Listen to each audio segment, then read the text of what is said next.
Recently I've been filming lots of clouds because they look fantastic, and if you've got a nice camera you can get a nice resolution image of the clouds, and taking pictures, uploading them to Facebook for other people to look at, making videos, putting them on YouTube.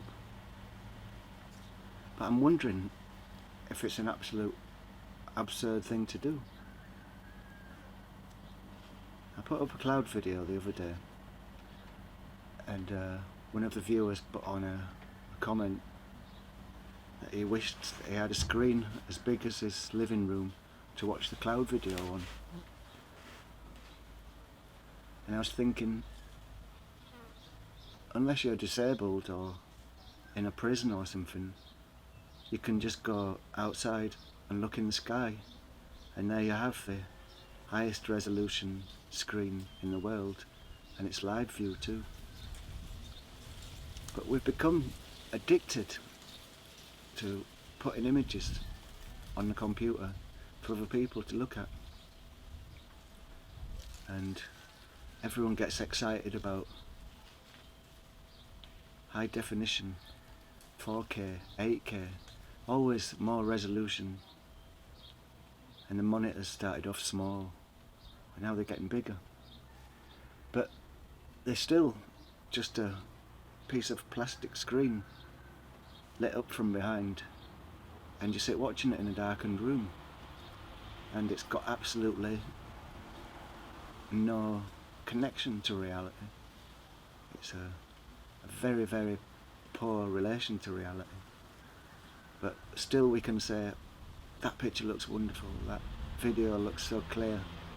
But it's all relative, isn't it?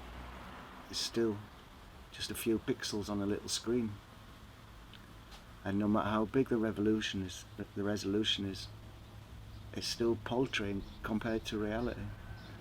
Whereas if you look up at the sky, at cloud, or at anything really, and the resolution, if you want to call it, the pixels that you see are the same size as the rods and cones in the back of your eye, which are very, very tiny, which are about the same wavelength as light.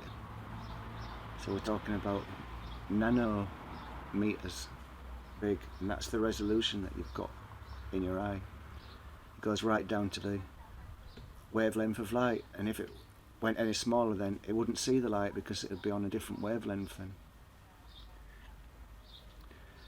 So in one way I'm thinking, putting up pictures, no matter how beautiful or good they are, putting up pictures and videos of clouds on Facebook or on YouTube, kind of an absurd thing, and I'm questioning whether it's a total waste of time really. That gets me thinking about wasting time.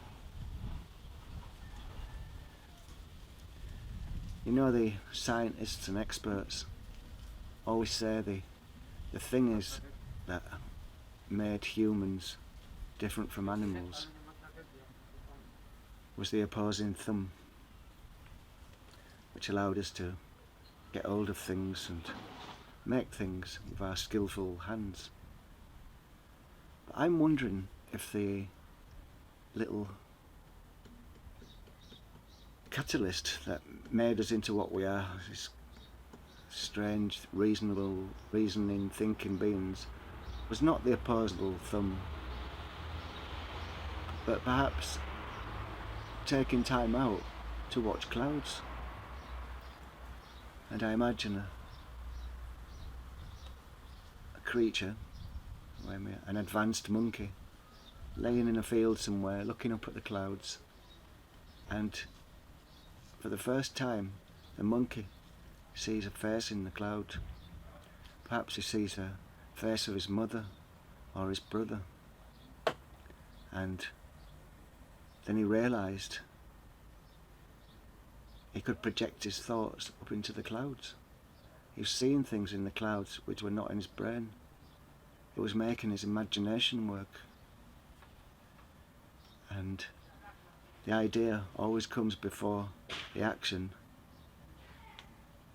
And maybe this stimulation of his brain, of imagination and ideas, was a precursor to using the opposing thumb on the hand to make things.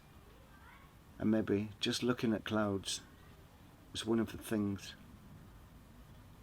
which we regard now as a waste of time, but was one of the actual turning points in the way humans can abstractly look at the world.